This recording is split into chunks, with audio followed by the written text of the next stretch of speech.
ሰላም ጤና ይስጥልን የተከበራችሁ ተመልካቾቻችን ከአዲስ ሚዲያ ኔትወርክ ኤኤምኤን የጥቅምት 24 2018 ዓ.ም የዕለተ ሰኞ የምሳ ሰዓት ዜናዎችን ይዘን ቀርበናል። አበይት ርዕሶቹን እናስቀድማለን።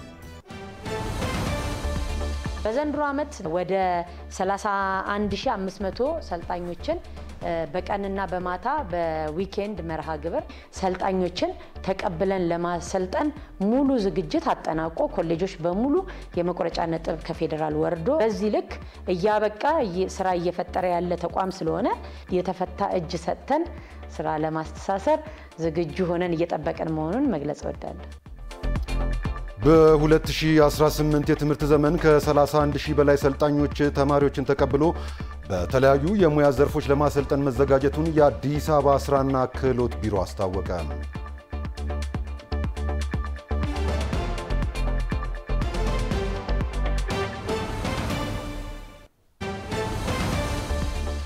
በጃማይካ በተነሳው ከባድ ማዕበል ተጎጂ የሆኑ ዜጎች ዓለም አቀፍ እርዳታ እንዲደረግላቸው ጠየቁ የሚለውን ከውጪ በአበይትነት መረጃ የምንመለከተው ነው።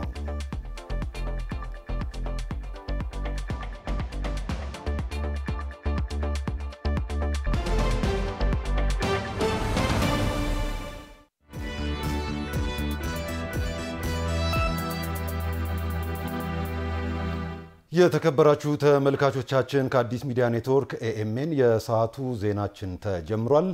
ቀደም ሲል ካስተዋወቅናችሁ አበይት ጉዳዮቻችን በተጨማሪ ሪፖርተሮቻችን ከተለያዩ ስፍራዎች በተለያዩ ጉዳዮች ላይ መረጃዎችን ወደ በኋላ ያደርሱናል። አሁን ግን ሪፖርተሮቻችን ወደ በኋላ የሚያደርሱትን መረጃዎችን እንዲያስተዋውቁን ጋብዛችኋለሁ። ተመስገን ጸጋ እንደምን አረፈዳችሁ? እስቲ ከተመስገን ጀምራለሁ። ወደ በኋላ ከአንተ ምን እንጠብቅ? በምን ጉዳይ ላይ ነው መረጃ የምታደርሰን? አመሰግናለሁ። በጎነትና በጎ ፈቃደኝነት በኢትዮጵያ በተለይ ደግሞ ሰዓት የማይገድበው በወሰንም የማይካለል ሆኗል። ታዲያ በዛሬው ዕለት ደግሞ የ2018 የበጋ የበጎ ፈቃድ ስራ እንደዚሁ መርሃ ግብር በይፋ ተከፍቷል። በዚህ ጉዳይ ላይ መረጃዎችን ይዘን እንመለሳለን። ተመስገን ይመር ነኝ። ጸጋ አንቺስ በምን ጉዳይ ላይ ነው ወደ በኋላ መረጃ የሚኖርሽ? አመሰግናለሁ። እንግዲህ ዋነኛ ትኩረቱን በዱር እንስሳትና በተፈጥሮ ሀብት ጥበቃ ስራዎች ላይ ያደረገው ዋይልድ ላይፍ ፕሮግራም በዛሬው ዕለት 25ኛውን ዓመታዊ ኮንፈረንሱን በስካይላይት ሆቴል እያደረገ ነው የሚገኘው። ምን ጉዳዮች ተነሱ የሚለውን ጸጋ ታደለ በኋላ ላይ አደርሳችኋለሁ። ሁለታችሁንም ተመስገን እና ጸጋ አመሰግናለሁ። ወደ በኋላ በስፋት እንገናኛለን። እስከዛው መልካም ቆይታ። አጫጭር ዜናዎችን እናስቀድማለን። ዜናዎቹን በመምራት እኔ አብዮት ጸጋዬ ከመላ የስቱዲዮና የስርጭት ሙያተኞች ጋር አብሬያችሁ ቆያለሁ። አብራችሁ እንድትቆዩ ጋብዛለሁ። የኢትዮጵያ የጤና አገልግሎት ጥራትና ተደራሽነትን ለማስፋት ያከናወናቸው ተግባራት የሚደነቁና በተሞክሮነት የሚወሰዱ መሆኑን የዓለም የጤና ድርጅት አስታወቀ።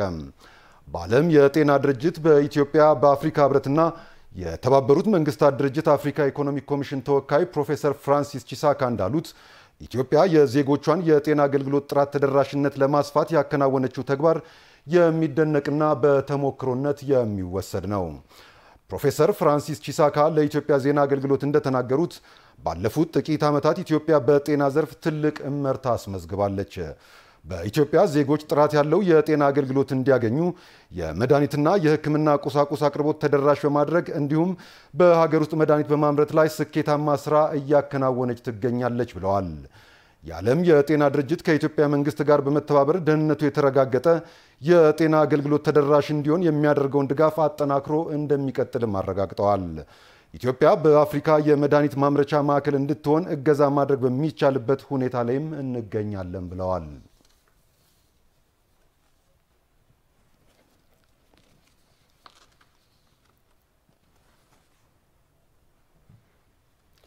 በሰሜን ዕዝ ላይ ጥቃት የተፈጸመበት 5ኛ ዓመት በተለያዩ ዝግጅቶች እየተሳሰበ ይገኛል። እንዳይደገም መቼም አንረሳውም በሚል መሪ ሐሳብ ከ5 ዓመት በፊት የተፈጸመውን ጥቃት በሚያስታውሱ የተለያዩ ዝግጅቶች ነው ቀኑ እየታሰበ የሚገኘው። የማዕከላዊ ዕዝ ከ5 ዓመት በፊት በሰሜን ዕዝ ላይ የተፈጸመውን ጥቃት በሻማ ማብራት ስነ ስርዓት በትላንትናው ዕለት አስቦ አምሽቷል። የሰራዊቱ አባላት ክስተቱ እንዳይደገም የምናስብበትና የተሰዉትን የሰማዕታትን የምናስታውስበት ቀን ነው ማለታቸውን የሀገር መከላከያ ሚኒስቴር ለኢትዮጵያ ኤልኤምን የላከው መረጃ ያመለክታል።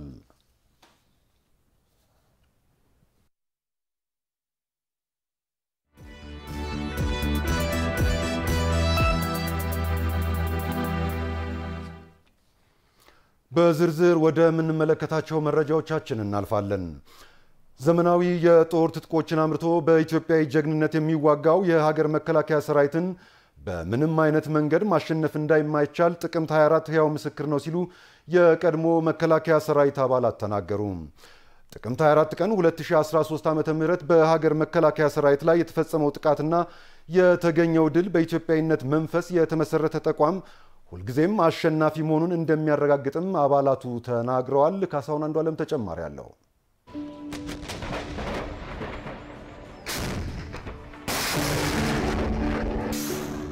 ኢትዮጵያ በዘመናት ውስጥ የገጠሟትን ፈተናዎች ድል በማድረግ ከፍታዋን አስጠብቆ ዛሬ ላይ ደርሷል።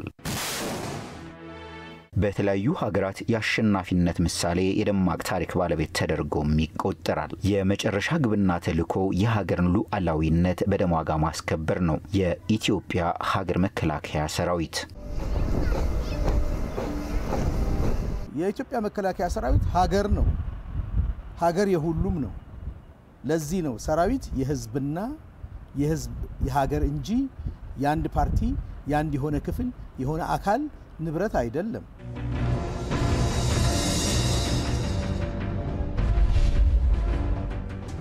የአንድ ሀገር ሁሉ ነገር ነው። ይህ ነው ማለት የሚቻል ብቻ አይደለም። ማንኛውም ሰላሟን እያንዳንዷን የሀገሪቷን ማንነት ምንነት የሚጠብቅ ህይወቱን ከፍሎ ሀገርን የሚያድን ወገንን የሚጠብቅ ሉዓላዊነቱን የሚያስከብር ነው። የሀገሬን ክብርና ሉዓላዊነት ለመጠበቅ ስል የሚጠይቀውን የህይወትና የአካል መስዋዕትነት ለመክፈል ዝግጁ መሆኔን በሀገሬ ሰንደቅ ዓላማ ፊት ቆሜ ቃል እገባለሁ። የኢትዮጵያ የሀገር መከላከያ ሰራዊት አባላት ሀገር እንድትቀጥል እነሱ ምክንያት ሆነዋል። የነርሱ መስዋዕትነት ሀገርን አቅንቷል። የከፈሉት ዋጋ ነጻነትን አጎናጽፏል። ጀግንነት፣ ጽናትና አይበገሬነታቸው የሀገርን ዳር ድንበር ከማስከበር አልፎ ስለ ሰው ልጅ ፍትህ ውቅያኖስ ተሻግሯል።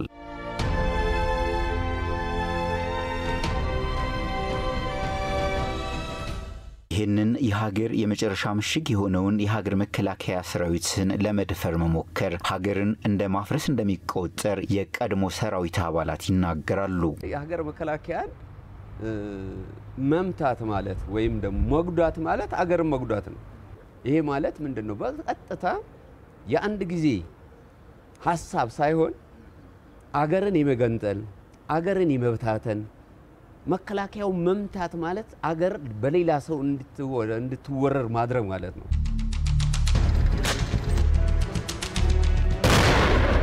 ለሱ ክብር ስንሰጥ የሀገር ክብር ይጨምራል። ለሱ ክብር ስንሰጥ የኛም ክብር ይጨምራል። ያከባሪዎቹ ማለት ነው። ባዋረድከው መጠን ግን ትዋረድበታለህ። ኦፍ ኮርስ ይሄን አይተናል ትላንትና። ከዚህ መማር መቻል አለብን። አይሄው ያዋረዱትን ምን ያህል አድርጎ ሪስት አድርጎ ተነስቶ ወዴት እንደደረሰ እኮ አይተናል። ያንን ዘመነ ደግመን እንዳናይ ከዛ ካለፈው ነገር መማር ግን የግድ ይላል ማለት ነው። ስለዚህ መከላከያ ኢትዮጵያ ናት። ኢትዮጵያን መንካት ደግሞ ዋጋ ያስከፍላል። እዛ ላይ እንዳንደርስ ሁላችንም ከዛ መማር አለብን ብዬ ነው የማስበው። ተኳሽ ብቻ ሳይሆን የልማት ፈርቀዳጅ ጭምር የሆነውን የሀገር መከላከያ ሰራዊትን ማክበር ሀገርን ማክበር ስለመሆኑ የሚያስረግጡት የቀድሞ የሀገር መከላከያ ሰራዊት አባላቱ ጥቅምት 24 ቀን 2013 ዓ.ም በሀገር መከላከያ ሰራዊት ላይ የተፈጸመው ጥቃትና የተገኘው ድል በኢትዮጵያዊነት መንፈስ የተመሰረተ ተቋም ሁልጊዜም አሸናፊ መሆኑን እንደሚጠቁም ያስረዳሉ። ያ ሙከራ ዘመናዊ የጦር ትጥቆችን አምርቶ በኢትዮጵያዊ ጀግንነት የሚዋጋውን የሀገር መከላከያ ሰራዊትን በምንም አይነት መንገድ ማሸነፍ እንደማይቻል ሕያው ምስክር ስለመሆኑም ያነሳሉ። ጥቅም የጎደለበት ተነስቶ ኑ ይሄን ታገኛለህ፣ ብር ታገኛለህ፣ ይሄን ታረጋለህ፣ ባለስልጣን ትሆናለህ ብሎ በሚቀሰቀስ ሰዓት ዝም ብለን ነፍጥ አንግበን ወደ ጫካ መግባት አይደለም።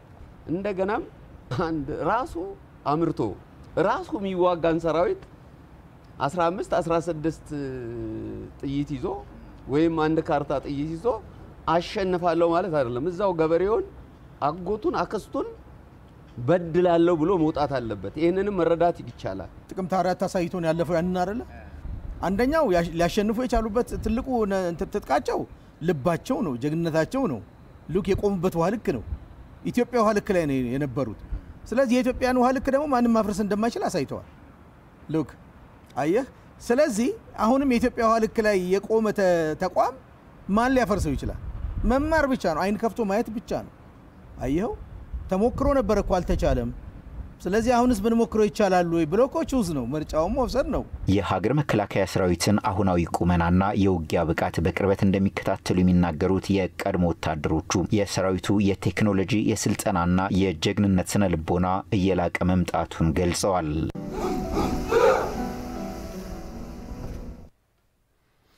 የኢትዮጵያን የግዛት አንድነትና የዜጎችን ደህንነት በማረጋገጥ ታሪካዊ ኃላፊነት የተሸከመው የሀገር መከላከያ ሰራዊት ዛሬም እንደ ትናንቱ በጀግንነት ስሙ ይነሳል። ሰራዊቱ በተሰለፈባቸው አውደ ውጊያዎች ሁሉ በአሸናፊነቱም ይጠቀሳል። የመከላከያ ሰራዊቱ ዘመንን በዋጁ ቴክኖሎጂዎችና የሰው ኃይል ግንባታም ሀገርን አጽንቶ ዘልቋል። የዚሁ ሰራዊት ጀግንነትና ሰባይነትን በተመለከተ ሪፖርተራችን ቴዎድሮስ ሲሳ ቀጣዩን ዘገባ አዘጋጅቷል። ተከታትለን እንመለስ።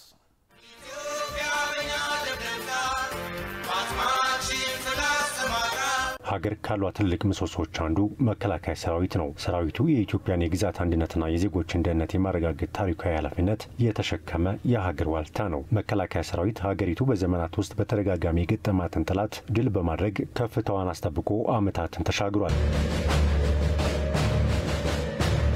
በዚህም ለሀገር ሰላም እድገት እንቅፋት የሆኑ ችግሮችን በደም ዋጋ መስዋዕትነት በማስከበር የህዝብ ብሎም የሀገር ሉዓላዊነት ዛሬም ድረስ አስጠብቆ ዘልቋል። የተከበረውን የክቡር ህዝቦች አደራ የሆነውን ባንዲራ የምትሰቅሉ ውጊያ ጨርሳችሁ ድል የምታበስሩ ባንዲራችን ባሸነፍንበት ቦታ ሁሉ እንዲውለበለብ የምታደርጉ ውጊያ ጨራሽ ኃይሎች ናቸው። ዘመኑ የደረሰበትን ሙያ ያቅም በመላበስ የሀገር ጋሻ ሆኖም ቀጥሏል። ባለፉት የለውጥ ዓመታት በተቋማችን ባካሄድነው ሪፎርም ሁሉንም ኃይሎቻችንን በአደራጀት በስነ ልቦናና በትጥቅ ባልተቋረጠ ሁኔታ በማዘመን የማድረግ አቅማችንን በከፍተኛ ደረጃ ለማሳደግ ሰርተናል።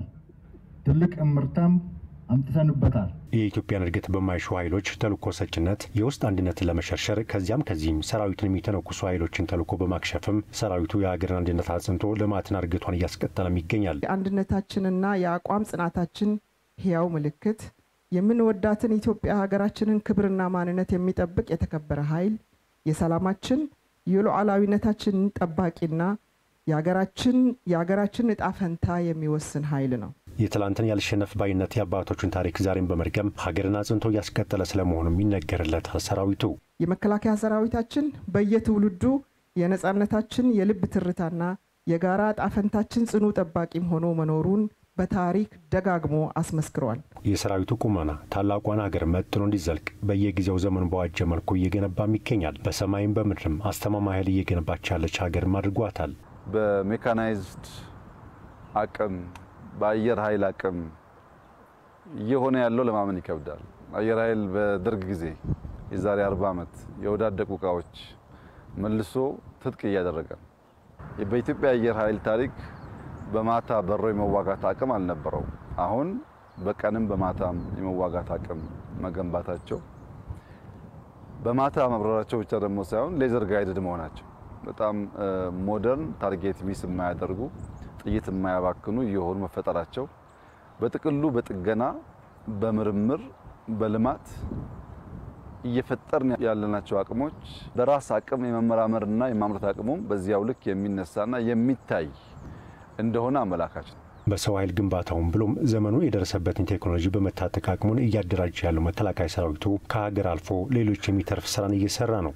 ዘመናዊ ትጥቅ የታጠቀ በልዩ ልዩ ሀገራት አስፈላጊ የሚባሉ ወታደራዊ ታክቲኮችን የሰለጠነ የአመራር ብቃትን ያጎለበተ ሰልፍ ብቻ ሳይሆን ውጊያ ማቀድና መፈጸም የሚችል በተግባር የተፈተነ የኢትዮጵያ ኩራት፣ የምስራቅ አፍሪካ ኩራት፣ የአፍሪካ ኩራት ሰራዊቱ በየጊዜው የሚገጥሙትን ፈተናዎች በጠንካራ ብቃት በማለፍ የኢትዮጵያን ሕልውና አስጠብቆ ከመቀጠል ባለፈም በተሰማራበት ቀጠና ሁሉ ለሕዝብ አለኝታ የልማት አርበኛም ሆኖ ያገለግላል። ከደሞዙ ቀንሶ ለደከሙት ማካፈል የሰብአዊነት ተግባርም ነው። ሰራዊቱ መከላከያ ሰራዊታችን ይህንን ትብብር አድርጎልን አሁን ይህን በማድረጉ በጣም በከፍተኛ ደስታ ነው የሚሰማኝ። የመከላከያ ሰራዊት እንደው ምንም አይንካችሁ፣ ምንም እንደው ይጠብቃችሁ። ዛሬም በሄደበት ሁሉ በኢትዮጵያ ውስጥ በሁሉም ክልሎች በአፍሪካ በተሰማራበት ሀገር በሙሉ አርሶ አደር የሚያግዘው፣ ትምህርት ቤት የሚገነባው፣ ጤና ኬላ የሚገነባው የሰላም የልማት የአንድነትና የህብረት ምልክት ስለሆነ ነው። ከሀገር የተረፈው የሰራዊቱ ተልዕኮ ሰላም በራቃቸው ሀገራትም ቀድሞ በመድረስ ሰላምን የማጽናት ተልዕኮውን በመወጣት ይታወቃል። በተለያዩ አፍሪካ ሀገራትም ቀድሞ በመገኘት የሰላም ማስከበር ሚናውን በድል አጠናቋል። መከላከያ ሰራዊት በመንግስታት መለወጥ ባልተለወጠ መንገድ ከኮሪያ እስከ ሶማሊያ ለሁሉም የዓለም ህዝቦች ሰላም ለማስከበር የህይወት መስዋዕትነት የከፈለው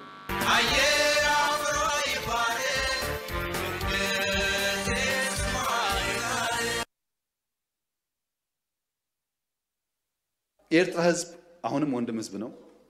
ምስኪን ህዝብ ነው። አገሩን ለቆ የተሰደደ ያለ ህዝብ ነው። ከዚህ ህዝብ ጋር በጋራ መስራት መተባበር ፍላጎታችን ነው። በፍጹም የውጊያ መሻት የለንም። በህጋዊና ንግግር ሊፈታ ይችላል ነው። ለብዙ ሀገራት በተናጠል ተናገር ያለው ምክር ቤት መስማት ከፈለገ ግን ለአሜሪካ፣ ለቻይና፣ ለራሻ፣ ለአውሮፓ፣ ለአፍሪካ አሁን በተከበረው ምክር ቤት መግለጽ የፈለገው ነገር የኢትዮጵያ የቀይ ባህር አክሰስ ጉዳይ አይቀሬ ስለሆነ ቅድሚያ የሚሰጠው ሰላምና ንግግር ስለሆነ እባካችሁን ሸምግሉንና መፍትሄ አምጡልን። ይሄው ጥያቄያችን እኛ አሁን ሸመግልላችኋለን ሰላም ያስፈልጋል እያሉ ማዘናጋት ከሆነ ግን ብዙ መሄድ አይመስለኝም ጉዳዩ።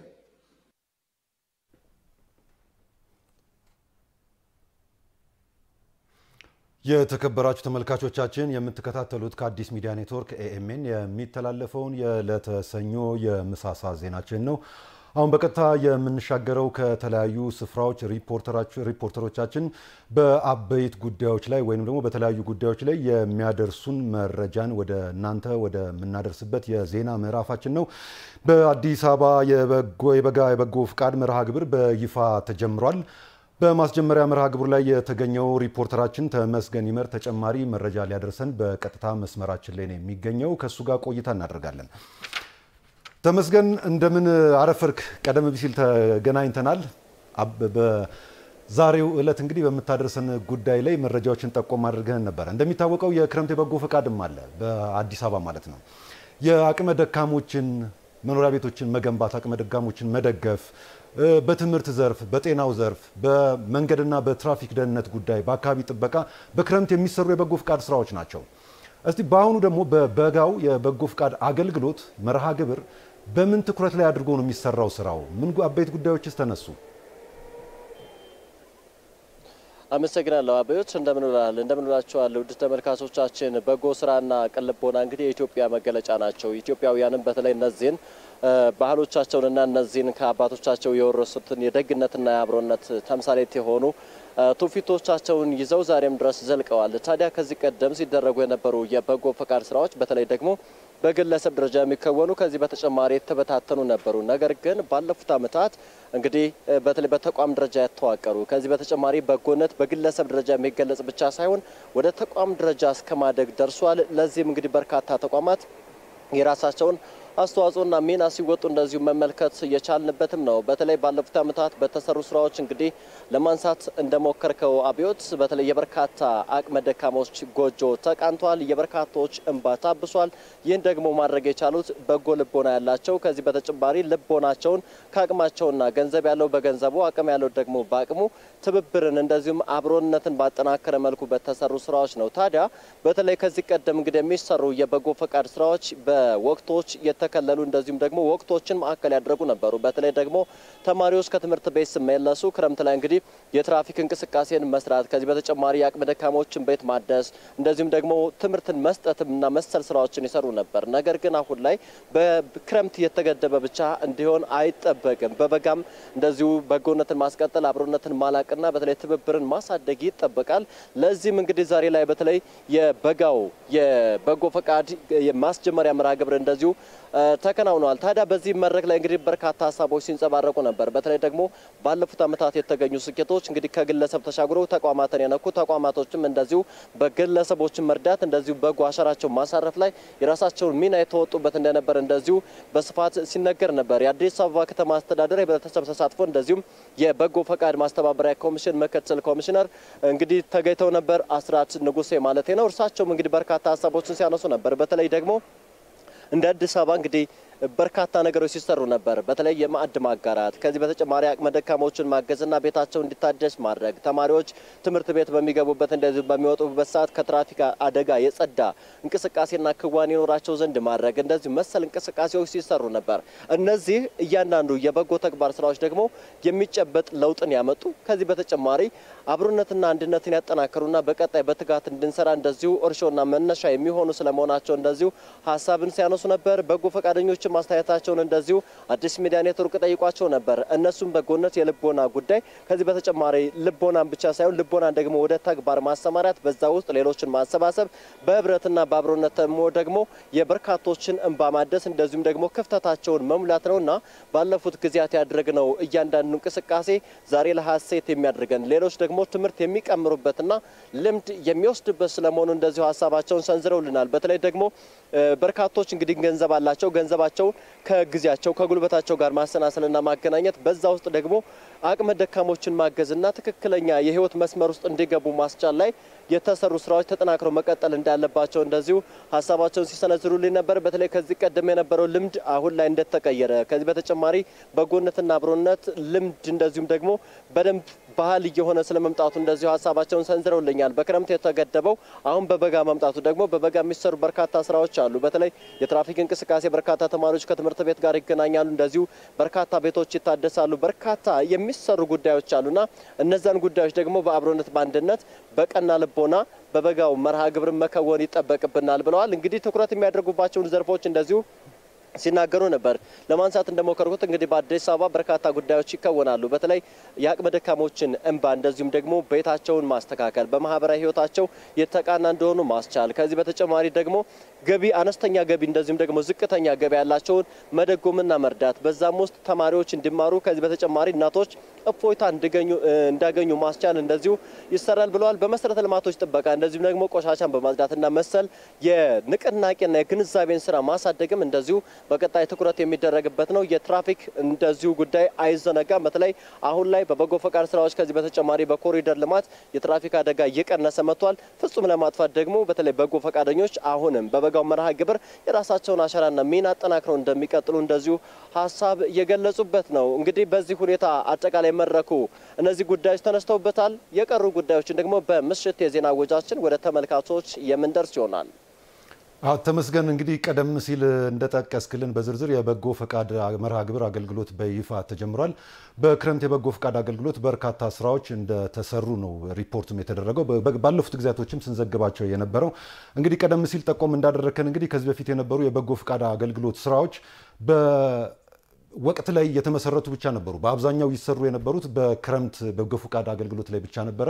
አሁን ግን ወደ በጋውም መምጣት ችሏል። ይሄ ትልቅ መርታ ነው። በሁለተኛነት ልናነሳ የምንችለው ነገር ደግሞ የበጎ ፍቃድ ስራው ብዙ ጊዜ ይከናወን የነበረው በተደራጀ መልኩ አልነበረም ከዚህ በፊት። አሁን ግን በተቋማት ደረጃ፣ በማህበረሰብ ደረጃ፣ በማህበራት ደረጃ ወደ መሬት እየወረደ የሚገኝበት ሁኔታ ነው ያለው። በርካታ የህብረተሰብ ክፍሎች ደግሞ ገንዘብ፣ እውቀታቸውንና ጉልበታቸውን ለበጎ ፍቃድ አገልግሎት በመዋል በርካታ ስራዎች ተሰርተው በርካታ የህብረተሰብ ክፍሎችን ተጠቃሚ እያደረጉ ይገኛሉ።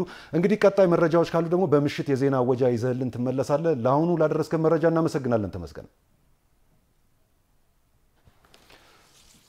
የተከበራችሁ ተመልካቾቻችን ከአዲስ ሚዲያ ኔትወርክ ኤኤምኤን የሚተላለፈው ዜናችን እንደቀጠለ ነው። አሁን ደግሞ በቀጥታ የምንሻገረው በዓለም ባንክ የሚመራው ግሎባል ዋይልድ ላይፍ ፕሮግራም 25ኛውን ኮንፈረንስ በያካሄደ ይገኛል። ኢትዮጵያ ውጤት ያስመዘገበችባቸው የተፈጥሮ ሀብት ጥበቃ ስራዎችም ልምዷን ታካፍልበታለች ተብሎ ነው የሚጠበቀው። በዚህ ጉዳይ ላይ ደግሞ ተጨማሪ መረጃ ልታደርሰን ባልደረባችን ጸጋ ታደለ በቀጥታ መስመራችን ላይ ነው የምትገኘው። ከሷ ጋር ቆይታ እናደርጋለን። ጸጋ እንደምን አረፈድሽ? በድጋሚ እንግዲህ በኢትዮጵያ እንግዲህ በርካታ የአካባቢ ጥበቃ ልማት ስራዎች እየተከናወኑ ይገኛሉ። በተለይም የዓለም ወቅታዊ ጉዳይ የሆነው የአየር ንብረት ለውጥ ነው። የአየር ንብረትን ለውጥ ለመከላከል በኢትዮጵያ የተሰሩ በርካታ ስራዎች አሉ፣ የተፈጥሮ ሀብት ልማት ጥበቃ ስራዎች ማለት ነው። በተጨማሪም ደግሞ የአየር ብክለትን ለመከላከል እንዲሁም ደግሞ የብዝሃ ህይወት ህልውናን እውን ለማድረግ በሚያስችሉ ዘርፎች ኢትዮጵያ በርካታ ስራዎችን ሰርታለች። እስቲ ዛሬ በሚካሄደው 25ኛው ዓመታዊ ኮንፈረንስ ላይ ምን አባይት ጉዳዮች እየተነሱ ነው? በዚህ ጉዳይ ላይ የምታደርሽን መረጃ ምንድነው?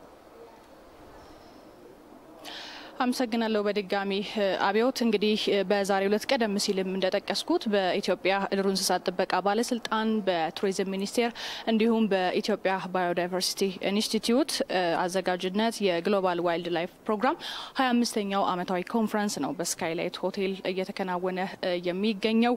እንግዲህ በዚህ ኮንፈረንስ ላይ በተለይ ከተለያዩ የዓለም ሀገራት የመጡ ከ38 የዓለም ሀገራት የመጡ ተወካዮች ተገኝተው እየተሳተፉበት ይገኛሉ። ግሎባል ዋይልድ ላይፍ ፕሮግራም በነገራችን ላይ ዋነኛ ግቡ ያደረገው ህገወጥ የዱር እንስሳት ንግድን መከላከል ነው። ከዛም ደግሞ ባሻገር ይህንን መሰረት ያደረገ ዘላቂ የሆነ ማህበረሰብንም ጭምር ተጠቃሚ የሚያደርግ ኢኮኖሚን መገንባት ነው። ይህ ግሎባል ዋይልድ ላይፍ ፕሮግራም በዓለም ባንክ ነው የሚመራው። እንደሚታወቀው አንተም ቀደም ሲል ደግሞ እንዳነሳኸው ኢትዮጵያ እጅግ በጣም በርካታ የሆኑ የቱሪዝም ሀብቶች፣ የተፈጥሮ ሀብቶች ያሏት ሀገር ነች። አንዳንዶቹ እንደውም ኢትዮጵያን በልዩነት በሌሎች ዓለማት ዘንድ የሚያስተዋውቋት እንደሆኑ ይታወቃሉ። በተለይ ደግሞ ልዩ ከሚያደርጓት መካከል የራሷ የቀን መቁጠሪያ ያላት ሀገር ናት። የራሷ ፊደል ያላት ሀገር እንደሆነች ይታወቃልና ምድረ ቀደምት በመሆን የሰው ዘር መገኛነቷም ትታወቃለች። እንግዲህ በዚህ ኮንፈረንስ ላይ የቱሪዝም ሚኒስትር ዴኤታ ስለሺ ግርማ ተገኝተዋል። እሳቸውም ይህንን አጽንኦት ሰጥተው ሲያነሱ ነበር ስለ ኢትዮጵያ በተለይ ይህንንም ኮንፈረንስ ማዘጋጀት መቻላችን ትልቅ ነገር እንደሆነ ያነሱበት አግባብ አለ። ከዛም ባሻገር ደግሞ ኢትዮጵያ በዓለም ዘንድ የምትታወቅበት እጅግ በጣም በርካታ የሆኑ መገለጫዎች ያላት ሀገር እንደሆነች ጠቁመዋል። ከዛም ባለፈ ደግሞ ግሎባል ዋይልድ ላይፍ ፕሮግራምን ባለፉት ዓመታት እጅግ በጣም በርካታ ስራዎችን ሲሰራ እንደነበረ አንስተዋል። በተለይ ቀደም ሲል እንደጠቀስኩት ዋነኛ ግቡ ያደረገው የዱር እንስሳትና የተፈጥሮ ሀብት ለሰውም ሆነ ለምቹ ስነ ምህዳር ያላቸው ጠቀሜታ ይታወቃልና ይህንን መጥፋት የለባቸውም እነዚህ ነገሮች በሚል እሳቤ እጅግ በጣም በርካታ ተጨባጭ ለውጥ ያመጡ ስራዎችን ሲሰራ እንደነበር ያነሱበት አግባብ አለ። ይህንን ኮንፈረንስ ላይም የተገኙት 38 ሀገራት እንግዲህ በዚህ ኮንፈረንስ ላይ በየሀገራቸው በዚህ ጉዳይ ላይ ሞክረው ያገኙትን ተጨባጭ ልምድ ያካፍሉበታል ተብሎ ነው የሚጠበቀው። መረጃ የሚሰጡበት እንደሆነም ይጠበቃል። ኢትዮጵያም ደግሞ እንደ ሀገር በትኩረት ሰራባቸው የቆየችባቸው የተፈጥሮ ሀብት ጥበቃ ስራዎች አሉ። ከነዚህ መካከል ቀደም ሲል አንተ የጠቀስካቸውን በዋናነት ማንሳት ይቻላል። በተለይ ግሪን ሌጋሲ ወይም ደግሞ አረንጓዴ አሻራን መሰረት በማድረግ እንግዲህ እጅግ በጣም በርካታ ችግኞች ተተክለዋል። እነዚህ ደግሞ አሁን ላይ የዓለም አቀፍ ስጋት የሆነውን የአየር ንብረት ተጽዕኖ ለውጥን ለመቋቋም ራሷ ፖሊሲ ቀርጻ በመንቀሳቀስ የበኩሏን አስተዋጽኦ እያደረገችበት ያለው አንዱ ተጨባጭ ለውጥ የታየበት ተሞክሮ ስለሆነ ይሄ በተሞክሮ መልክ ይቀርባል ተብሎ ይጠበቃል። እንዲሁም ደግሞ በዱር እንስሳት ጥበቃም ቢሆን በተለያዩ ፓርኮች ላይ ያከናወነቻቸው እንዲሁም ተጨባጭ ውጤት የተመዘገበባቸው ስራዎች አሉ። በተለይ ደግሞ ዝርያቸው የተመናመነ ሊጠፉ ያሉ የተለያዩ እንደ ስዋይን ቆርኪ ያሉ ዝርያዎችን ከመጥፋት መታደግ እንደተቻለና ይሄም ደግሞ ጥሩ ተሞክሮ በመሆኑ በዚህ መድረክ ላይ እንደሚነሳ ይጠበቃል። ቀደም ሲል እንደገለጽኩት ደግሞ የከተማ ግብርናንም ማንሳት ይቻላል። በተለይ ደግሞ ኢትዮጵያ የምግብ ሉዓላዊነትን ለማረጋገጥ የምታደርገውን ጉዞ የሚያሳይና ይህም ደግሞ ስኬታማ ተሞክሮ በመሆኑ ልምዷን ለነዚህ ከ38 ሀገራት ለመጡ ተወካዮች ታካፍልበታለች ተብሎ ይጠበቃል። በተለይ ደግሞ ከሌሎች ሀገራት በተለይ የተፈጥሮ ሀብትን በጥሩ ሁኔታ ይዘዋል ከሚባሉ ሀገራት እንዲሁም የተሻለ የደን ሽፋን ያላቸው ሀገራት አሉ። በተለይ የላቲን አሜሪካ ሀገራት ከነሱም ደግሞ እጅግ ጥሩ የሚባል ልምድ ትወስዳለች ተብሎ እንደሚጠበቅ ተነግሯል። ይህ እንግዲህ በዛሬው ዕለት በስካይላይት ሆቴል መክፈቻውን ያደረገው 25ኛው የግሎባል ዋይልድ ላይፍ ዓመታዊ ኮንፈረንስ ለተከታታይ 5 ቀናት የሚደረግ መሆኑ ተጠቁሟል። ለአሁን ያለኝ መረጃ ይሄ ነው። ተጨማሪ መረጃዎችን ደግሞ በምሽት የዜና እወጃ ሰዓታችን እንመለስበታለን። ጸጋ እንግዲህ ቀደም ብለሽ እንደጠቀሽልን የአካባቢ ጥበቃ ልማት ስራዎች ዘርፈ ብዙዎች ናቸው። እነዚህ በርካታ ስራዎች ደግሞ የአየር ንብረት ለውጥን ከመከላከል በተጨማሪም ደግሞ የዱር እንስሳት ዝርያዎች እንዳይጠፉ ተጠብቀው እንዲኖሩ የሚያደርግ ነው። በኢትዮጵያ ደግሞ ባለፉት ጊዜያቶች የነበሩ የደን መመንጠሮች ለዱር እንስሳቶች መመናመን የራሱን አስተዋጽኦ እያበረከተ ይገኝ ነበረ። ነገር ግን የአረንጓዴ አሻራ ልማት ደግሞ ይህንን ሁኔታ ወደ መመለስ የምግብ ዋስትናን ለማረጋገጥ በርካታ ስራዎች እየተሰሩ ነው። ይሄ ደግሞ ከአፍሪካ አጀንዳ 2063 ጋር የተያያዘ ነው። እንግዲህ በምሽትም እንግዲህ ተጨማሪ መረጃዎች ይዘሽልን እንደምትመጪ ተስፋ እናደርጋለን። መልካም ጊዜ። የተከበራችሁ ተመልካቾቻችን የምትከታተሉት ከአዲስ ሚዲያ ኔትወርክ ኤኤምኤን የሚተላለፈውን የዕለተ ሰኞ የምሳ ሰዓት ዜናችንን ነው። አሁን ወደ ቀሪ መረጃዎቻችን እናልፋለን። በ2018 የትምህርት ዘመን ከ31000 በላይ ሰልጣኞችን ተቀብሎ በተለያዩ የሙያ ዘርፎች ለማሰልጠን መዘጋጀቱን የአዲስ አበባ ስራና ክህሎት ቢሮ አስታወቀ። ቢሮው አዲስና ነባር የ12ኛ ክፍል ተማሪዎችን በ14ቱም ኮሌጆች ተቀብሎ እንደሚያሰለጥን ገልጿል። ወገን ታከለ በዚህ ዙሪያ ተጨማሪ አለው። በየካ ኢንዱስትሪያል ኮሌጅ የሆቴልና ቱሪዝም ሰርቪስ ተማሪ የሆነችው ሀብታምነሽ ኤፍሬም የከፍተኛ ትምህርት መግቢያ ውጤት ከቀረባት በኋላ ለተለያየ ስነ ልቦናዊ ጫና ተዳርጋ እንደነበር ታስታውሳለች። እስከ ሃይ ስኩል ድረስ ለዩኒቨርሲቲ የምጠበቅ አይነት ልጅ ነበርኩኝ። በዛ አጋጣሚ 12 ልጅ ሳደርግ በቃ ማለት ይሆናል አይደል ተስፋ የመቁረጥ አይነት ስሜትም ነበረ። ጭራሽ የመማር ፍላጎት አልነበረኝም። 12 ተፈትኜ መጣሁ። ውጤት ከወጣ በኋላ ኦሬዲ ሁሉን ነገር ትቼው ቤት ውስጥ ነበርኩኝ። ሁላ በጣም የሆነ ደስ የማይል ስሜት ነበር የነበረው። እንደ ሀብታምነሽ ሁሉ በተግባረ እድ ፖሊቴክኒክ ኮሌጅ የአካውንቲንግ ሰልጣኝ የሆነችው ሀና የቻለ ሰውም ይህንኑ ሀሳብ ትጋራለች። ተማሪ ስንሆን የ12 ዓመት ልፋቴ ነው የምንለው 12ኛ ክፍል ላይ ስንወድቅና ቀጣይ የሚመጣውን ቻንስ አናይም። እኔም እንደዛ አይነት ሲስተም ላይ ነበርኩ። 12 ላይ ጥሩ ውጤት ስለነበረኝ ይሄ ውጤት ሲመጣ በጣም አዝኜ ነበረ። በአጋጣሚ ሆኖ መምህራኖቼ የትምህርት ቤቱ ምንትን ሪኮመንድ አድርገው ነው እዚህ የገባሁት። ኮሌጆቹ በሚሰጧቸው ስልጠና ውጤታማ እንደሆኑ የሚናገሩት ሰልጣኞች በቆይታቸው በቂ እውቀት እንደጨበጡ ይናገራሉ። 2015 ነው የገባሁት። የመጀመሪያው 4 ዓመት 12 ተፈታኝ ማለት ነው። እዚህ ከተማርኩ በኋላ ፔሮል መስራት እችላለሁ፣ ፒችትሪ መስራት እችላለሁ፣ አካውንት ፔብሎች እንዳለው አለ አይደል የአንድ ባንክ ገብቼ መስራት የሚገባኝ ነገሮች በሙሉ መስራት እችላለሁ። ከመጀመሪያውም ጀምሮ ወደዚህ ሩም ስንገባ ላይክ የሆቴል ስትራክቸር ስለሆነ ያለው በጣም ብዙ ሰዎች አንተም ስትገቡ ሆቴል ነው ወይስ ምን ሬስቶራንት ነው ምንድነው ላብ እስከማይመስል ድረስ በዚህ ደረጃ ተሟልቶ ነው የሚገኘው ማለት ነው። ሪሴፕሽኖች አሉን፣ የእንግዳ መቀበያ ቦታዎች አሉን፣ ሩሞች፣ ኪችኖች እንዲሁም ባር ቦታዎች ሙሉ በሙሉ የመማሪያ ክላስ አይመስልም። እውነት ለመናገር እዚህ የምናገኘው እኔ እውነት ለመናገር ዩኒቨርሲቲ ቤድ አገኛለሁ ብዬ አላስብም። ምክንያቱም እዚህ በ2 ዓመት የሥራ ሰው ሆኛለሁ። ያጠናቀቁትን የተግባር ተኮር ስልጠና ተከትሎ በአቅራቢያቸው በተፈጠረላቸው የሥራ ዕድል ሰልጣኞች ተጠቃሚነታቸውን አንስተዋል። ተግባር 12 ተፈተነን 2014 ነበር የገባ ነው። ተምረን ጨርሰን በ16 ተመርቀናል። ተመርቀን ደግሞ እዚህ ግቢ ስራና ክህሎት የሚባል ቢሮ አለ። ስራ ሳያስይዙ ዝም ብለው ስለማይለቁ በዛውም እየተማርን ለ6 ወር ኢንኩቤሽን 3D ፕሮግራም አለ ስልጠና። በሱ ምክንያት እሱን እየሰለጠንን ቦታም ጠየቅን። በዛው ምክንያት በ3D እና በስራና ክህሎት ቦታ ተሰጠን። ለ1 ዓመት ሰራን ማለት ነው።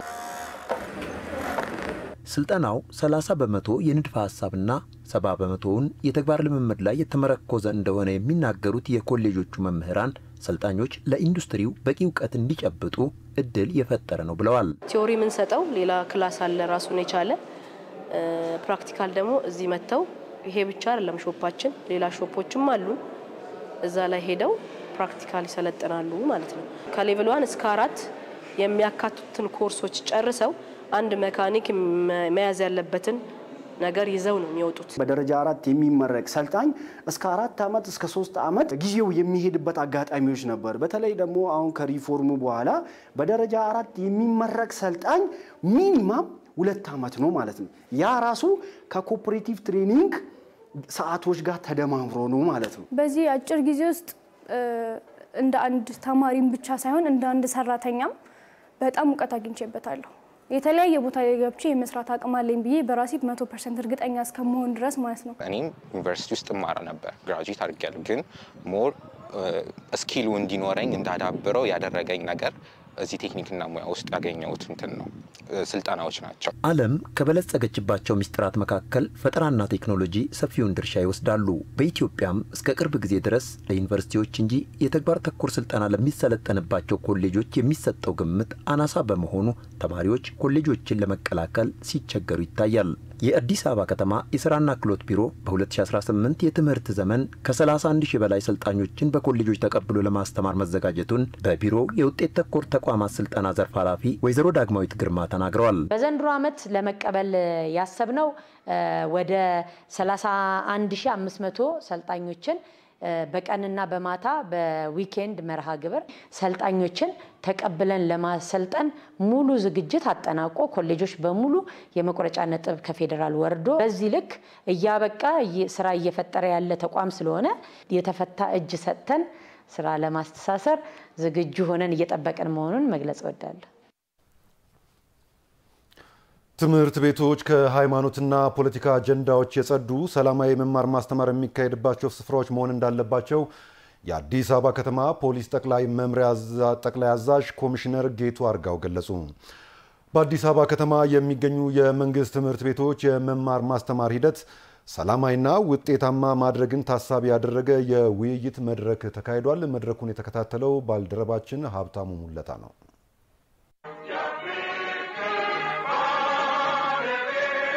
በአዲስ አበባ ከተማ አስተዳደር ትምህርት ቢሮና በትምህርትና ስልጠና ጥራት ቁጥጥር ባለስልጣን አዘጋጅነት የጋራ መግባባት ለሰላማዊ መማር ማስተማር በሚል መሪ ሀሳብ የአዲስ አበባ ከተማ የመንግስት ትምህርት ቤቶች ርዕሳነ መምህራንና ባለድርሻ አካላትን ያሳተፈ የውይይት መድረክ ተካሂዷል። በዚህ ወቅት መልእክት ያስተላለፉት የአዲስ አበባ ከተማ ፖሊስ ጠቅላይ መምሪያ ጠቅላይ አዛዥ ኮሚሽነር ጌቱ አርጋው ትምህርት ቤቶች የነገ ሀገር ተረካቢ ትውልድ የሚፈልቅበት መሆኑን ጠቁመው እነዚህን የእውቀት ማዕከላት ሰላማዊ መማር ማስተማር የሚካሄድባቸው ስፍራዎች ማድረግ ይገባል ብለዋል። ትምህርት ቤቶች የእውቀትና የብጥብጥ ማዕከላት መሆን የለባቸው። ሰላማዊ መማር ማስተማር ብቻ የሚከናወንባቸው ቦታ መሆን አለባቸው። ስለ መልካም ነገር፣ ስለ ልማት የሚገለጽባቸው ነገ ሀገር የሚረከብ ትውልድ ሆኖ እንዲወጣ ማድረግ ሲገባ በተቃራኒ የሚሰሩ ጥቂት መምህራንም አሉ። ስለዚህ ይሄን ማስተካከል ኃላፊነት የተሰበሰበ አካል ነው ማለት ነው። የመድረኩ ተሳታፊዎች በበኩላቸው በመማር ማስተማር ሂደት ውስጥ ሰላም ከፍተኛው ሚና እንደሚጫወት ገልጸው ይህንኑ ሂደት ውጤታማ ለማድረግ በሚረዱ ጉዳዮች ላይ ሀሳብና አስተያየት ሰንዝረዋል።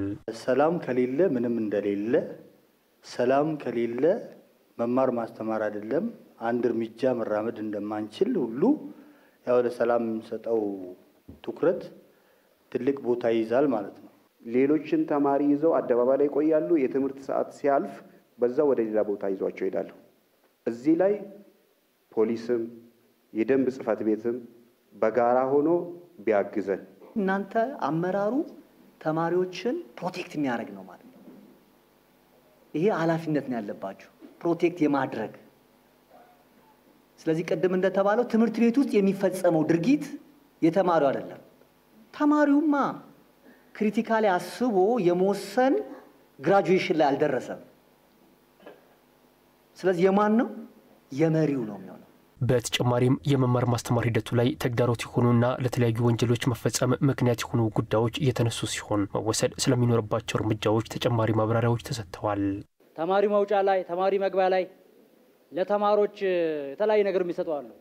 ማስትሽም የሚስቡ ልጆች አሉ፣ ጎዳና ተዳዳሪ እዛ አካባቢ ያሉ እሱን የማራቅ እኛ ከውስጥ ያለውን በደንብ እናስተካከል። ውጭ ላይ ያለው ደግሞ ጸጥታ ኃይሎች ሊያግዙን ይገባል፣ ሊረዱን ይገባል፣ ቶሎ ሊደርሱ ይገባሉ ማለት። አንድ ተማሪ እኛ ተከታትለን ለመያዝ ስንል ይሄ የኛ ቀጠና አይደለም ይላል ፖሊስ። የትኛውን ቦታ ላይ ቀጠናውን ቢሆን ቀጠናውን ባይሆን ወንጀልን የመከላከል ጸጥታን የመጠበቅ ደህንነትን የማረጋገጥ ግዴታም አለበት ማለት ነው። መማር ማስተማሩ ላይ ችግር እንዳይፈጠር በየትምህርት ቤቱ እንመድባለን። ፖሊስ አደንዛዥ እጽ ይዞ መገኘት መጠቀምም ማስጠቀምም ማዘዋወርም ወንጀል ነው። ትምህርት ቤት ላይ ያለ አመራሮች፣ ፖሊስ፣ የትምህርት ጽሕፈት ቤት ኃላፊዎች ከላይ እስከታች ያለው ኃላፊነቱ አንዱ የመማር ማስተማር ነው። ኃላፊነታችን ሰላማዊ እንዲሆን ማድረግ ነው። ገብተን የምናስተምረው ነገር የለም። ደንብ ማስከበር ከላይ እስከታች ወላጅ በደንብ መቀናጀት አለብን። በአዲስ አበባ ከተማ 1.3 ሚሊዮን ተማሪዎችና ከ70 ሺህ በላይ መምህራን እንደሚገኙ ከአዲስ አበባ ከተማ አስተዳደር ትምህርት ቢሮ የተገኘ መረጃ ያመለክታል።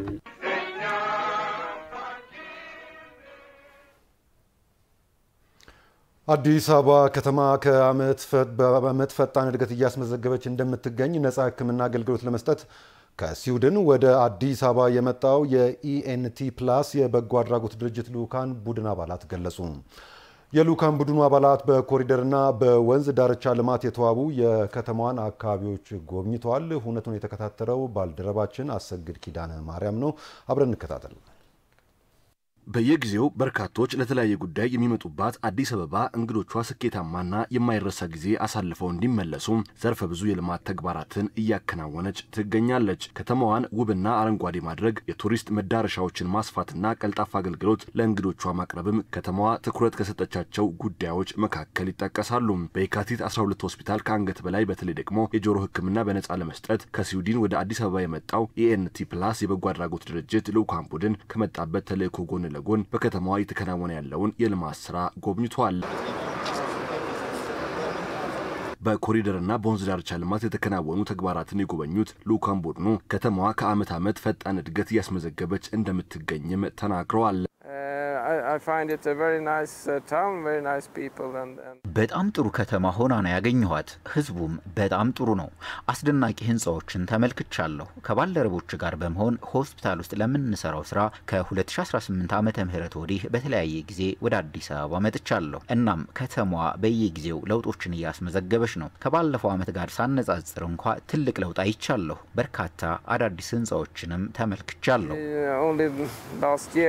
Compared to this year, so a lot of new buildings. I think it's a very nice town, and I haven't been here for 3 years now, so I was very surprised when I saw this, and it's very. በጣም ጥሩ ከተማ ነች። ከ3 ዓመት ወዲህ በየዓመቱ መጥቻለሁ። እናም ይህንን ስመለከት ተገርሜያለሁ። ህዝቡም የሚወደድ ነው። ይህንን ፓርክ ለመስራት ጥቂት ወራት ብቻ እንደፈጀ ጓደኛዬ ስትነግረኝ ደግሞ በጣም ነው የተደነቅኩት። ቱሪስቶች ወደዚህ ስፍራ ይመጣሉ ብዬም አስባለሁ። አዲስ ትልቅ ከተማ ናት።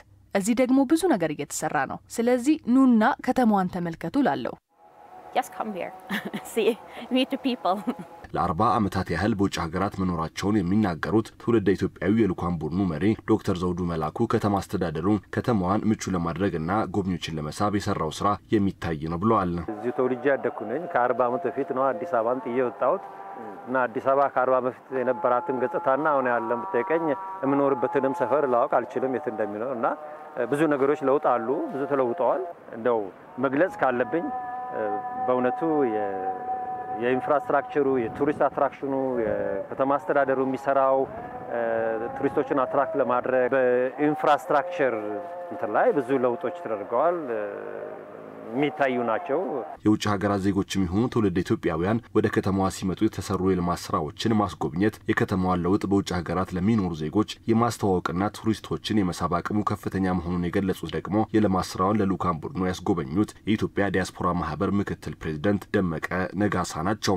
ለሀገራችን ቱሪዝም ለመሳብ ሌሎችም የሀገራችንን መልካም ገጽታ በመገንባት አንፃር ከፍተኛ ሚና ስላላቸው ወደ ሀገራቸውም ሲገቡ የሚወስዱትን ፎቶግራፍ መረጃዎች ሁሉንም እናሰራጫለን እያሉ ስላለ በዛ ሁኔታ ነው ዛሬ እንዲጎበኙ ያደረግናቸው። የኛም ዲያስፖራዎች በሩቅ ከሚያዩት ውጪ አዲስ አበባ ሀገራችን ምን ያህል ተለውጣለች፣ ምን ያህል ለምታለች፣ እኛ እንደዚህ ከኑና ጎብኙ ብለን ከምንጋብዛቸው ከነሱ ጋር የሚኖሩ ስላሉ ወደ ሀገራቸው ሲገቡ ከነዛም ብዙ ስለሚማሩ ከነሱ ይዘው የሄዱትን ተገንዝበው ራሳቸው መጥተው ይጎበኛሉ ብለን እናስባለን። ልኡካን ቡድኑ በአዲስ አበባ ቆይታው ከሚሰጠው የሕክምና አገልግሎት በተጨማሪ ሌሎች የከተማዋን አካባቢዎችና ታሪካዊ ስፍራዎች እንደሚጎበኝም ነው የተናገረው።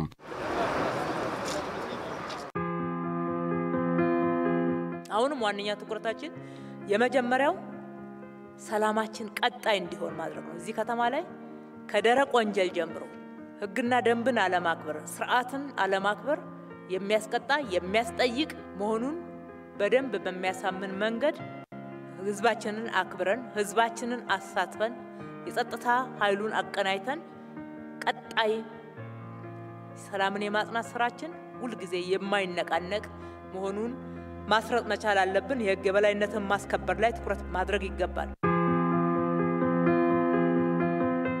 ሁለተኛው አመራራችንን ማብቃት ነው። አመራር ያቅም ክፍተት፣ ክላሪቲ የመሳሰሉ ችግር ያለበት በስልጠና በቀጣይ ስራዎቻችን ላይ አመራራችንን ብቁ ማድረግ አትሊስት የራሱን ተልዕኮ በሴክተር ተቆጥሮ የተሰጠውን አውቆ የሚመራ የራሱን ተቋም ከብልሹ አሰራር የሚያጠራ ለአመቱ የተሰጠውን ዝርዝር እቅድ ቆጥሮ መተግበር የሚችል ቆጥሮ ኮሙኒኬት ማድረግ የሚችል አመራር እንዲሆን ማድረግ ላይ ማብቃት ላይ የምንሰራቸው ስራዎች አሉ። የልማት ስራዎቻችንን በተለመደው 24/7 የስራ አግባብ ከብክነት በጸዳ ጥራት ያለው ፈጣን የሆነ ፕሮጀክት ዲሊቨሪያችን አሁንም ትኩረት የሚሰጠው ትኩረት ሰጥተን የምንረባረብበት የርብርባችን ማዕከል ነው። ከዚህም የተጀመሩ ስራዎች አሉ።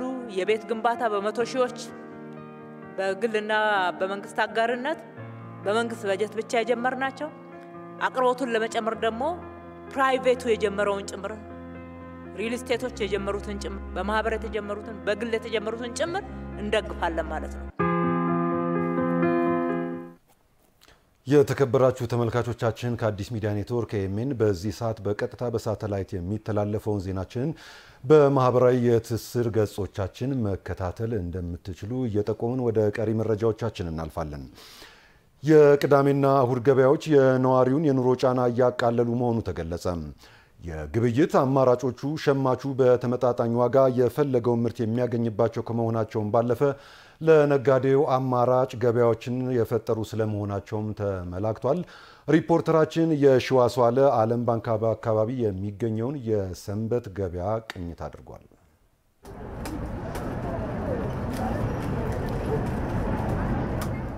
የአዲስ አበባ ከተማ አስተዳደር ትኩረት ሰጥቶ ከሚሰራባቸው ሰው ተኮር ስራዎች መካከል የማህበረሰቡን የኑሮ ጫና እያቃለሉ ያሉት የቅዳሜና እሁድ ገበያ አማራጮች ዋነኞቹ ናቸው። በቅዳሜና እሁድ ገበያዎች ቀጥታ ከአምራቹ የሚመጡና ለሸማቹ የሚቀርቡ የአትክልትና ፍራፍሬ ምርቶች በዋጋቸውና በጥራታቸው ተመራጭ ሆነዋል። በርካታ ሸማቾችም ቅዳሜና እሁድን ጠብቀው እነዚህን ምርቶች እንደሚሸምቱ ይታወቃል። በዓለም ባንክ አደባባይ አካባቢ ተገኝተን ባደረግነው ቅኝትም ሸማቹ ማህበረሰብ በጥራትና በብዛት የቀረበለትን ምርት ሲሸምት ተመልክተናል። ሸማቾችም መንግስት እነዚህን ገበያዎች በየአካባቢው ማመቻቸቱ የፈለጉትን ምርት በቅናሽ ዋጋ እንዲያገኙ እንዳስቻላቸው ገልጿል። ደህና ነው ገበያው ለደህና 10 በመቶ 15 በመቶ አለው ቅናሽ ትንሽ ጥሩ ነው። ለኛ ለተጠቃሚዎች ጥሩ ነው። የሆነ ሚዛናዊ ጋፕ ያደርግልናል። ዋጋም ዲስካውንት አለው ደራ ነው። ያ አቅርቦቱም ጥሩ እናገኛለን። ትኩስም ይሆንልናል። እንደገና ደግሞ ዋጋም ቅናሽ አለው። የእሁድ ገበያ ቅናሽ አለ። ካሮት ደህና ነው 70 ብር፣ ድንች 50 ብር ኪሎ 25 ብር 45 ሽንኩርት 45 አሁን ያው ቲማቲም ባይን ያልታየኝም እንጂ ሌላ ነገር አለ። ያው አሪፍ ነው። ያው እንደምታየው ነው። የተሻለ ነገር ቢኖረው ነው ብዬ አስባለሁ። እኔ እንኳን ዛሬ መጀመሪያዬ ነው። ከዚህ በኋላ ብዙ ጊዜ ልታይን ትችላለህ። ያው የሰውንም እንቅስቃሴ መታየው የተሻለ ነገር ቢኖር ነው ብዬ አስባለሁ። ከውስጥ ከሱቅ ምናምን ከሌላ ቦታ የተሻለ ነገር ቢኖር ነው የሰውንም እንቅስቃሴ መታየው በዛ ነገር ነው ብዬ አስባለሁ። የአትክልትና ፍራፍሬ ነጋዴዎችም እነዚህ ገበያዎች መዘርጋታቸው ተጨማሪ የስራ ዕድል እንደፈጠረላቸውና በተመጣጣኝ ዋጋ ጥራት ያለው ምርትን ለሸማቹ እንደሚያቀርቡ ገልጸውልናል። ሁሉ ነገር ለየት ያለ ነው። እቃዎቹም ቆንጆ ናቸው። ፍሬሽ እቃ ነው የሚገኘው። ከሁሉም ነገር በቃ ጥርት ያለ ነገር ነው። እዚህ ጋር የምፈልገውን ሰው አግኝቶ ይሄዳል። አቅርቦት ቆንጆ ነው። እዚህ አሁን እስከ 7 መኪና ያልቃል። እዚህ ጋር የምንተዳደረው በዚህ ነው። አሁን መንግስት በፈጠረልን ነገር ጥሩ ነገር አግኝተናል። በአሁኑ ሰዓት አልহামዱሊላህ ያው ወተን እየገባ ነው። አቅርቦቱም ደግሞ ደህና እናቀርባለን። ባለው ደግሞ ገዢውም ደግሞ ያቅሙ ወደኛ ነው የሚመጣው። ከውጭ ከመግዛት ይልቅ ወደኛ ይመርጣል። ምክንያቱም ከሌላ ቦታ ደግሞ ያለው እንትን አለ እኛ ጋር አሁን ሌላ ቦታ 10 ብር 5 ብር 20 ብር የሚጨምር ከሆነ እኛ ጋር ቅናሽ አለው። ያን ለውጥ ፍለጋ ደግሞ ሰው ብዙ እኛ ጋር መጥቶ ይጠቀማል። ገዢውም ሆነ ሻጩም በጥሩ ሁኔታ ነው እዚህ ጋር እንትን ምን ተዳደረው እና ብዙ ለውጥ አለው። ገበያው አሪፍ ነው። በስነ ስርዓት ነው የምናቀርብላቸው። ዋጋው መረካሽ ነው። በስነ ስርዓት ይሸጣል። አየርም አሪፍ ከማሳ ስለሆነ አንሰን ነው የምንሸጥላቸው ማለት። በ2014 ዓ.ም በ5 ስፍራዎች ብቻ የተጀመረው የቅዳሜና እሁድ ገበያ በአሁኑ ሰዓት 200 የሚጠጉ ገበያዎች ማድረስ እንደተቻለ የአዲስ አበባ ከተማ ንግድ ቢሮ መረጃዎች ያሳያሉ። ወደ ጤና መረጃችን እንሻገራለን። የዛሬው የጤና መረጃችን የሽንት ኢንፌክሽን ህመምን መከላከልን የተመለከተ ይሆናል። የሽንት ኢንፌክሽን በሽንት መስመር ውስጥ ጀርሞች በመግባት የሚፈጥሩት እክል የሚከሰት የህመም አይነት ስለመሆኑ ባለሙያዎች ይናገራሉ። ውሃ አብዝቶ መጠጣት፣ የሽንት መውጫ ጫፍን ንጽህናን መጠበቅ፣ ካፊንና አልኮል መጠጦችን መቀነስና ሽንትን አለመቋጠር ህመሙን ለመከላከል ዘዴዎች ስለመሆናቸው የህክምና ባለሙያዎች ይመክራሉ። ሪፖርተራችን አልማዝ ሙልጌታም እንግዲህ ለሽንት ኢንፌክሽን ህመም መከሰት ዋነኛ ምክንያቶች ምንድናቸው? የህመሙ ምልክቶችስ ምን ሊሆኑ ይችላሉ? ህመሙ ምን ሊያስከትል ይችላል? እንዲሁም ህመሙ እንዳይከሰት ወይንም ደግሞ ከተከሰተ በኋላ ምን ጥንቃቄ ሊደረግ ይገባል የሚሉ ጥያቄዎችን ይዛ የቅዱስ ጴጥሮስ ስፔሻላይዝድ ሆስፒታል የጠቅላላ ቀዶ ህክምና ሐኪም እና የዩሮሎጂ ሰብ ስፔሻሊስት ሐኪም ከሆኑት ዶክተር አህመድ አበበ ጋር ቆይታ ምላሽ አድርጋ ይዛ ተመልሳለች። አብረን እንከታተል። ስሜ ዶክተር አህመድ አበበ ባላለሁ በቅዱስ ጴጥሮስ ስፔሻላይዝድ ሆስፒታል የዩሮሎጂ ሰብ ስፔሻሊስት ሐኪም ነኝ። የሽንት ኢንፌክሽን ማለት በሽንት መስመር ውስጥ ጀርሞች በመግባት የሚፈጥሩት እክል ማለት ነው። የሰውነት አካል አሰራር በራሱ ለሽንት ኢንፌክሽን የሚያጋልጡ ምክንያቶች አሉት። ለምሳሌ የሽንት መውጫ ጫፍ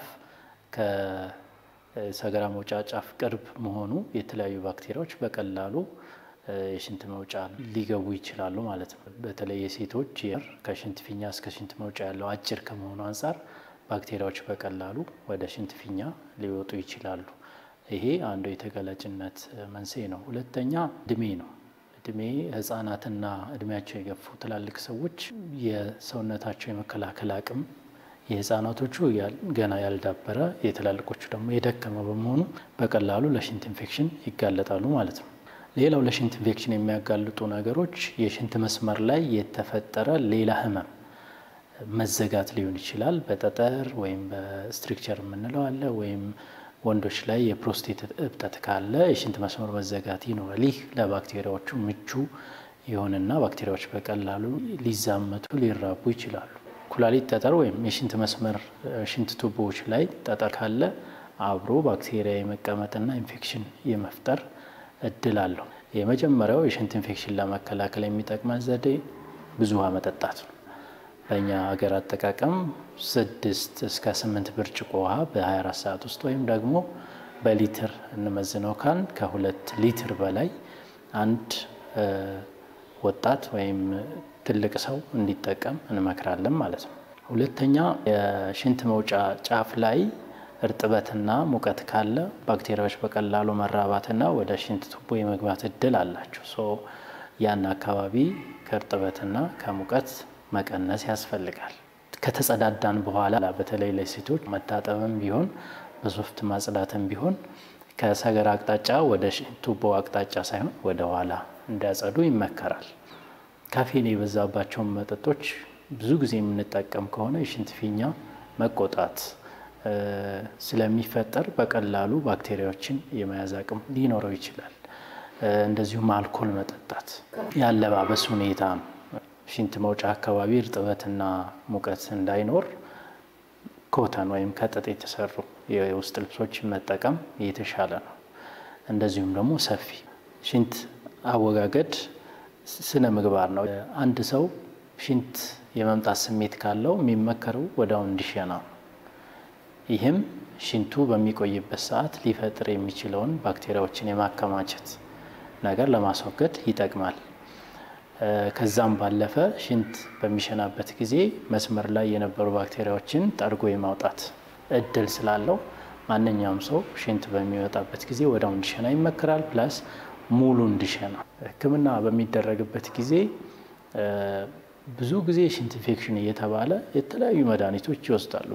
ያለ ሐኪም ትዕዛዝ አለመውሰድ፣ በተጨማሪም በተደጋጋሚ ለሽንት ኢንፌክሽን ከተባለ የዩሮሎጂ ስፔሻሊስቶች ጋር መሄድ የተሻለ ይሆናል።